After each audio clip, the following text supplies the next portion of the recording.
સુરત શહેરમાં સરકારી કચેરીઓમાં આટલો પગાર હોવા છતાં પણ લાંચિયાઓ લાંચ લેવામાંથી અટકતા નથી અને છેલ્લે પાપનો પરપોટો ફૂટે એટલે લાંચમાં સપડાઈ જાય છે.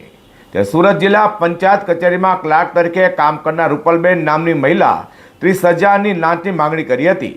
ત્યારે ફરિયાદી એસએબીમાં બાબતની ફરિયાદ કરતા લાંચની રકમ સ્વીકારવા માટે રૂપલબેનના પુત્ર આવતા પોલીસે તેની અટક કરી છે. સુરત શહેરમાં લાખો રૂપિયાનો પગાર હોય છતાં પણ લાંચિયાઓ જાણે ભૂખે મરતા હોય તેમ નાના એવા કામમાં પણ લાંચ માગે છે.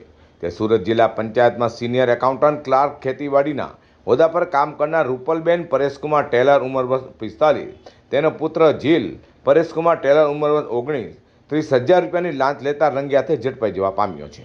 આ લાંચ ઓમકાર હાઇટ્સ ઉગત ભેસાણ રોડ જહાંગીરાબાદ જાહેર રોડ ઉપર સ્વીકારતા તે પકડાઈ ગયો છે. આ કામના ફરિયાદી તથા બીજા અન્ય સહ કર્મચારીઓના વર્ષ 2022થી વર્ષ 2024 સુધીના ટીએ બિલ તથા એલટીસી બિલ પાસ કરાવવાના આવેદ પેટે રૂપલબેને 33 ફરિયાદી પાસે કર્મચારીઓના 1500 લેખે ટીએના ₹49,500 તેમજ એલટીસીના એક કર્મચારી દીઠ 1,000 લેખે 13 કર્મચારીઓના એલટીસી બિલના વ્યવહાર પેટે ₹13,000 મળી કુલ્લે 62,500ની લાંચની માંગણી કરી હતી. જેમાંથી ફરિયાદી પાસે 30,000 રૂપિયાની વ્યવસ્થા થયેલ હોય, જે લાંચની રકમ ફરિયાદી આપવા માંગતા ન હોય એસીબીનો તેને સંપર્ક કરી ફરિયાદ આપેલી હતી. તે છટકામાં રૂપલબેન 30,000ની લાંચમાં ઝડપાઈ જવા પામ્યા છે.